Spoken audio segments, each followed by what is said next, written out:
Sitaram, good morning. આજે જવાનું છે સ્કૂલે હમણાં મોડું જવાનું છે અને મોડું છૂટવાનું છે, તો રસોઈ બનાવી અને જાવ એટલે આવીને મારે ચિંતા નહીં. એક રોટલી ગરમ રાખું, બાકી થોડીક કરવાની હોય એટલે શાક વઘાર લઉં. સવારની 4:30 વાગ્યાની ઉઠી છું, હજી તો નવરી નથી થઈ. આખો દિવસ આમ નામ જાય મારો.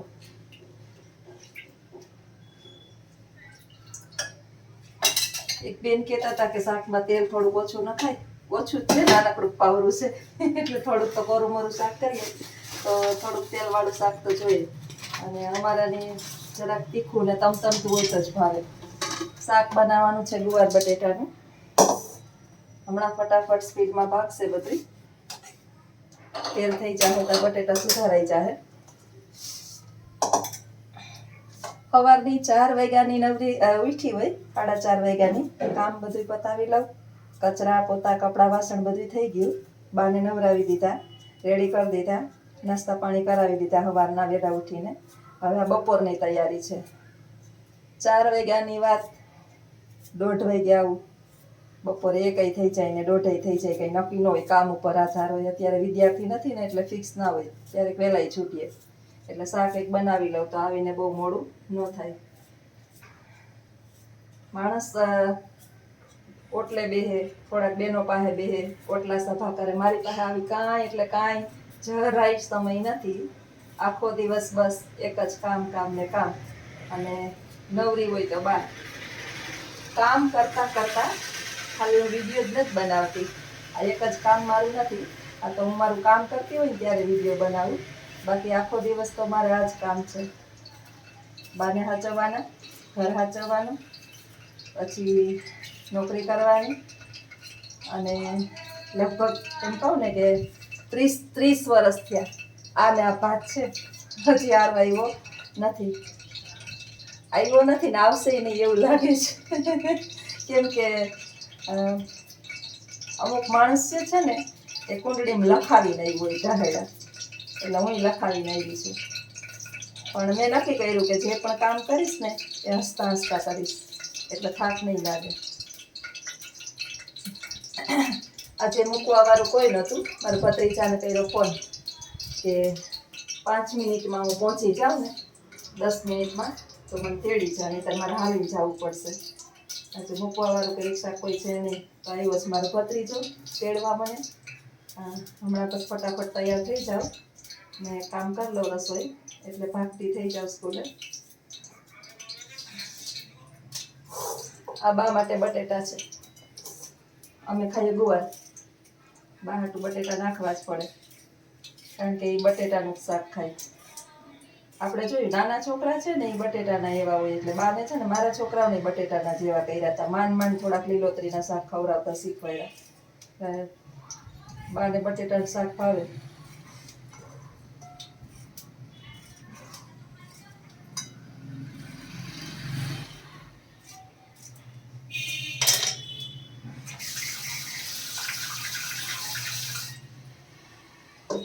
સીધું બોરનું પાણી આવે છે ત્યાંથી.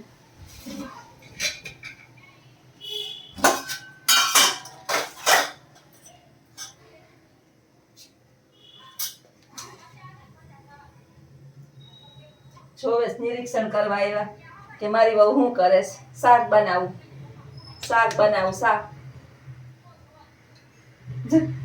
જોવો અહીંયા જોવો, હાલ જો હું બનાવું એ જોવો.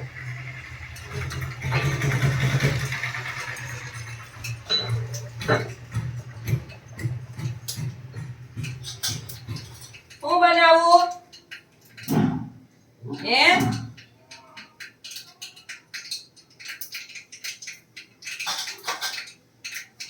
ભેગું લસણ ખાંડતી તો બે કામ થયા છે.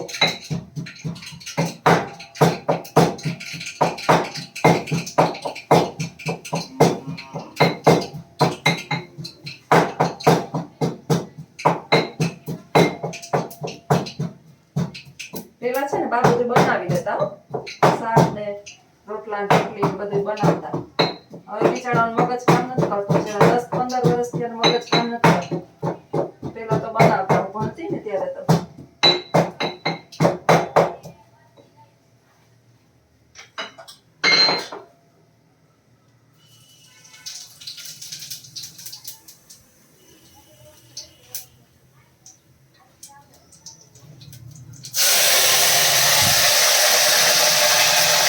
વઘારાઈ ગયું વરસાદનું શાક. આવીને પછી છે ને આળસ થાય તો ગરમી છે બહુ જ આવ્યા ભેગું સીધું રસોડામાં ગયું એટલે જ હોય ધૂપ સહન ન થતું હોય. રૂપિયો કમાવો એવી બાબત નથી. આખો દિવસ ઘરનું કામ કરવાનું, બાને હાચવવાના.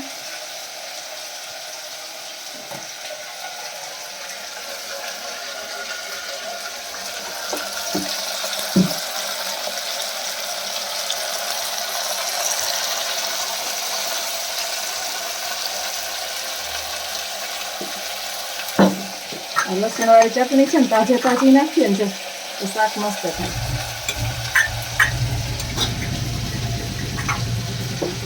વાસી નાખીએ ને એમાં કઈ હોય નહીં. આપણે હાથની આડસે છે ને આપણે બધી વાસી કરી રાખીએ. અઠવાડિયાની 10 દિવસ ભેગી કરી નાખીએ. આ કાયમનું કાયમ ધોવાઈ જાય, કાયમનું કાયમ થઈ જાય. શાક મસ્ત ટેસ્ટી થાય. આપણે હાથની આડીએ છે ને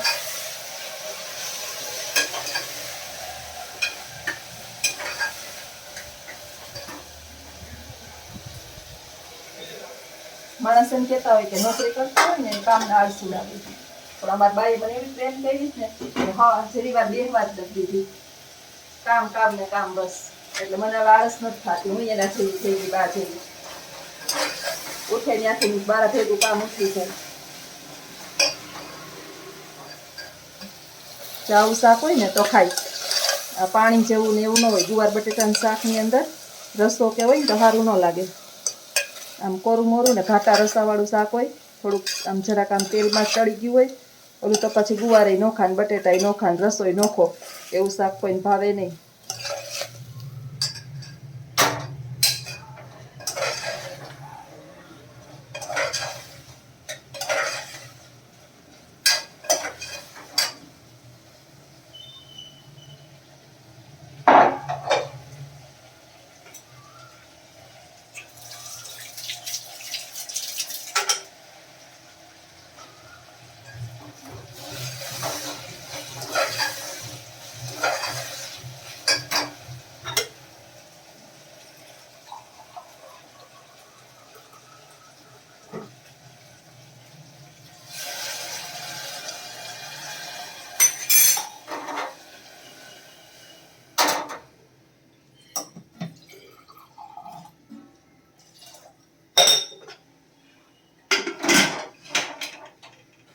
વઘારાઈ ગયું શાક. હવે તૈયાર થાય, સ્કૂલે જઈશ. સ્કૂલે કે એટલું બધું કામ પેન્ડિંગ પડ્યું છે એ કામ બધું પતાવીશ. 1:30 વાગે સ્કૂલેથી આવીશ. પછી થોડીક બા પૂરતી ગરમ 7-8 રોટલી કરીશ. મારા માટે એક રોટલો કરીશ અને બા દીકરા માટે રોટલી કરીશ. આવીને જમશું તો 4 વાગશે. કચરા પોતાને પાછા બાઈએ કઈ બગાડ્યું હોય ને નાયા ધોયા છે ને કપડાં પડ્યા છે. 4 વાગશે એટલે બા પાછા જે છે એનું પરિક્રમા ચાલુ કરશે. આ પાણી છે એટલે કચરા પોતા કરીને આમ કરીને હાંજની રસોઈ પૂરી થાય ત્યાં આપણું ટેટું પાકી ગયું હોય. રાતના લગભગ 10:30-11 થાય. જો બા હુવા દેવા હોય તો જ હુવા દે, નહીતર બા ન હુવા દે. કયક આખી રાત જગાડે. એટલે મારો સમય છે ને એમ કહું ને કે 24 કલાક. 24 કલાક આમ નામ જાય. ભગવાને શક્તિ આપી છે, નહીતર માણસ છે ને પથારીમાં થઈ જાય.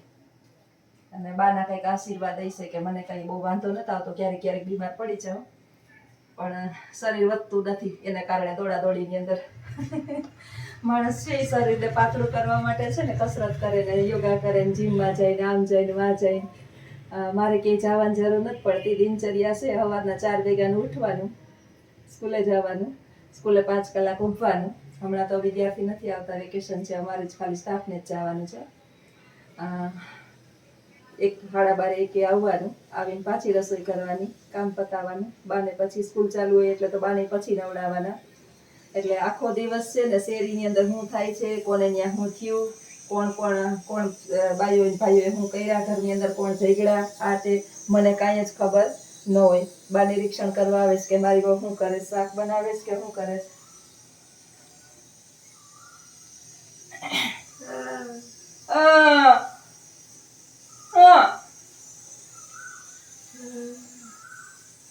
શાક વઘાર્યું, શાક વઘાર્યું, શાક શાક વઘાર્યું.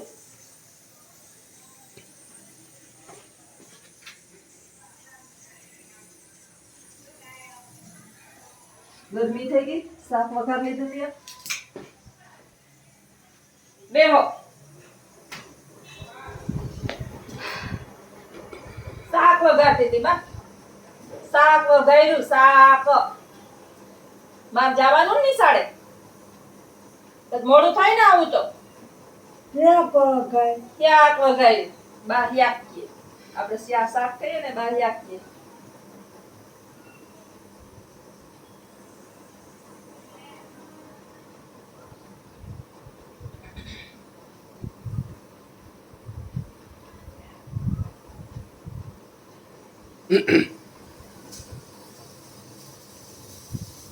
હલો જો સીતારામ